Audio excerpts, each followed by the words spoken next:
The title of most powerful secret society ever might have to go to the Knights Templar. During the Crusades, they were an arm of the Pope and had lots of wealth.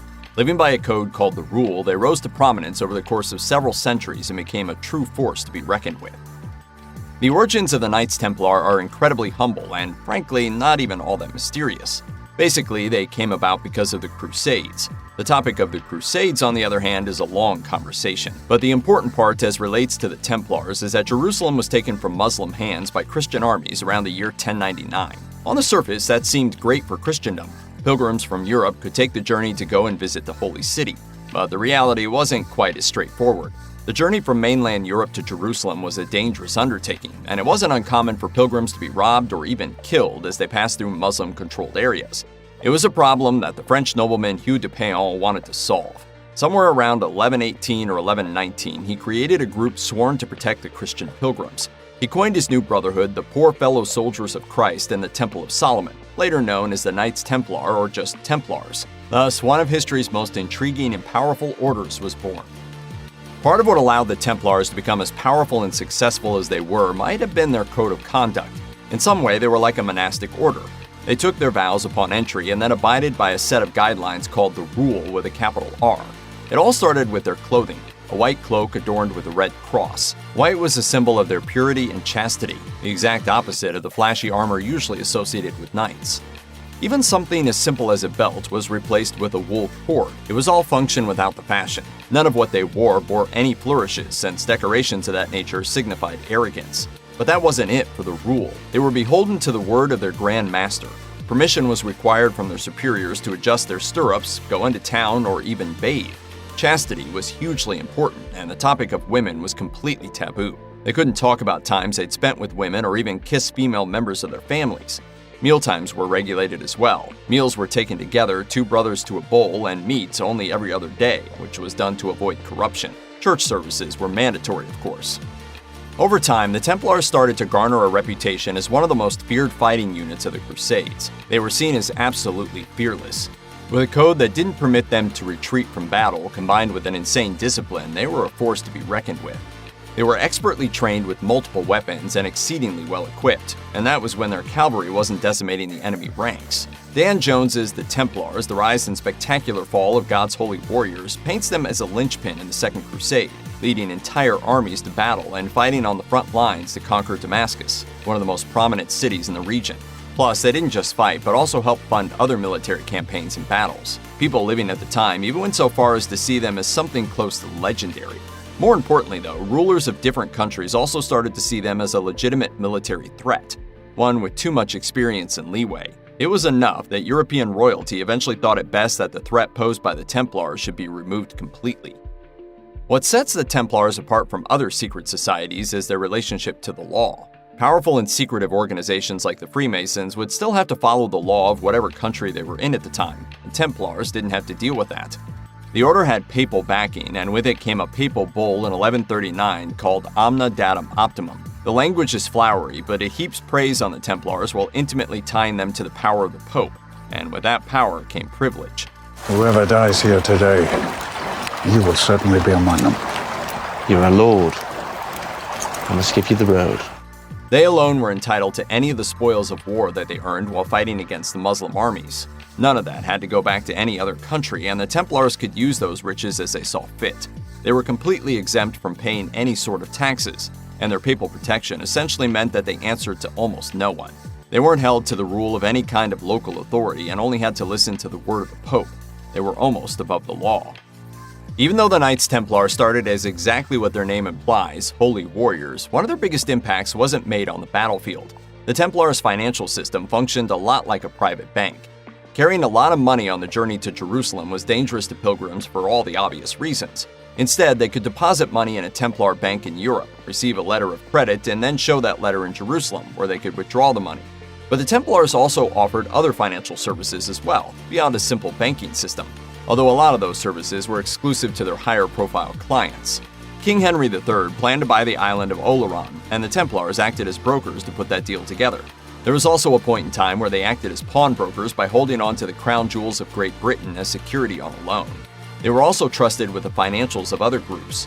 The Pope used the Templars as tax collectors to help move collected funds to the Crusades.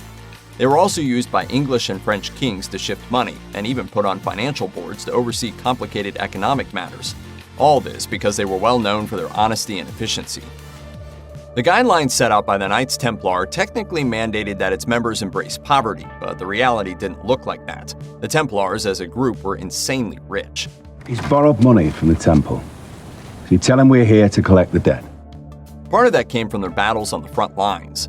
Rules laid out by the Pope meant that they could keep the riches they found from the lands they conquered, but another big part of it came from donations. Patrons would give them huge sums of money as a way to confirm their piety. Donating funds to the Templars essentially protected the donor's eternal soul, which, given the time period, was a pretty important thing to a lot of people. It also just happened to benefit the Templars. And on the plus side, it was a way for anyone to prove their devotion without actually taking part in the fighting of the Crusades, a much safer alternative on the whole. Those donations also occasionally included plots of land, which the Templars could turn into further revenue streams. They would use them as farmland or vineyards, among other things, which just went to further their wealth. Aside from growing into one of the most financially wealthy groups in the medieval world, the Templars also managed to turn themselves into an incredibly property-rich group. At their height, they ended up owning land all across Europe. Their estates were scattered through England and Ireland, as well as across Spain, Germany, Italy, Hungary, and most of mainland Europe. Aside from their lands on the continent, they also held on to a handful of locations in the Holy Land. This includes castles and fortresses scattered in strategic locations, stretching as far north as Antioch, which is northeast of Cyprus, and nearly as far south as Egypt. Speaking of the island of Cyprus, the Templars also owned that for a while, the whole island. The Templars bought the island from the then King of England, Richard the Lionheart. That said, their occupation didn't go well.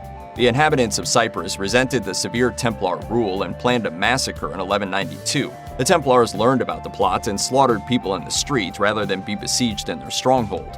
They ultimately gave the island back to Richard but retained their holdings, some of them even returning in the late 1200s.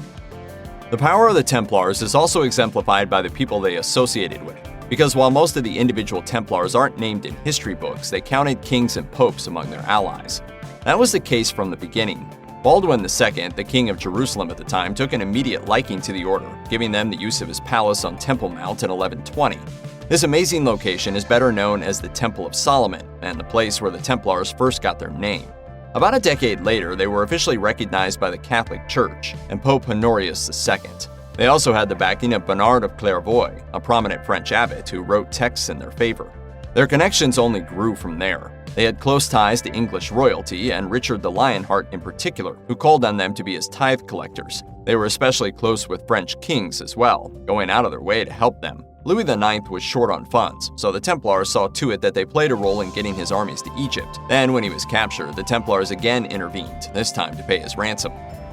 By the late 12th century, the Crusades were starting to lose steam. Muslim armies finally took back Jerusalem, and over the next century, Crusader refugees fell one by one, with the Templars themselves also losing their foothold in the Holy Land. Support for the Crusades dwindled, which let criticism of the Templars rise. People began to doubt their intentions and fear their influence. King Philip IV of France was the one who acted on those accusations and vowed to bring them down. In October 1307, he rounded up a bunch of French Templars, including their Grand Master Jacques de Molay, arresting and torturing them until they confessed to a laundry list of sins, including heresy, sodomy, and financial corruption. It's hard to say whether any of those forced confessions were true, but in the end, it didn't really matter. In 1310, a trial led to over 50 Templars being burned at the stake. In 1312, Philip pressured Pope Clement V into officially dissolving the Templars. The final nail in the coffin came in 1314 when dozens of Templars, de Molay included, were executed for those earlier confessions. So they are dying for what the Pope would command them to do. Yes. Not Christ, I think. Even though modern perspectives tend to see the Templars as a secret society, their existence was never doubted at the height of their power.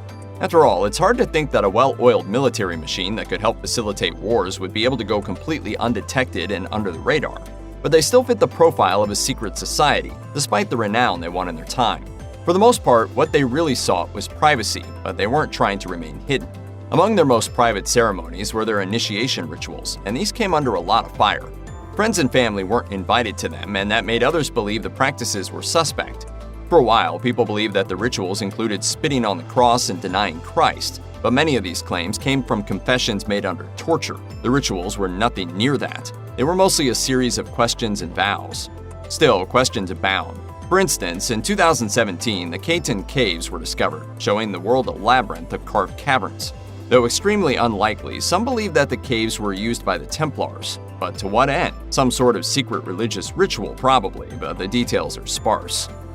Despite having been dissolved in the early 14th century, the Knights Templar still managed to capture the wonder and imagination of the modern world. Even 700 years after the death of the last Grand Master, myths and legends still abound. Conspiracy theorists still pose questions about the relics the Templars may or may not have had in their possession. No, they didn't have the Shroud of Turin, the Holy Grail, the Ark of the Covenant, or actual pieces of the cross from the crucifixion, but it's fascinating to speculate about if they did. Then there are myths of a Templar treasure hoard, taken to some mysterious place just before the persecution they faced in the 1300s. The Templar fleet did disappear around that time, but no one knows where or what was contained in the cargo. Some speculate that they made their way to Scotland, where they might have inspired the Freemasons, but no one knows for sure. The Templars have lived on in the popular imagination for centuries since their official dissolution, whether through the creation of contemporary branches, works of fiction like the Da Vinci Code or the Assassin's Creed franchise, or through the intrigue of scholars, and anyone who likes a little history.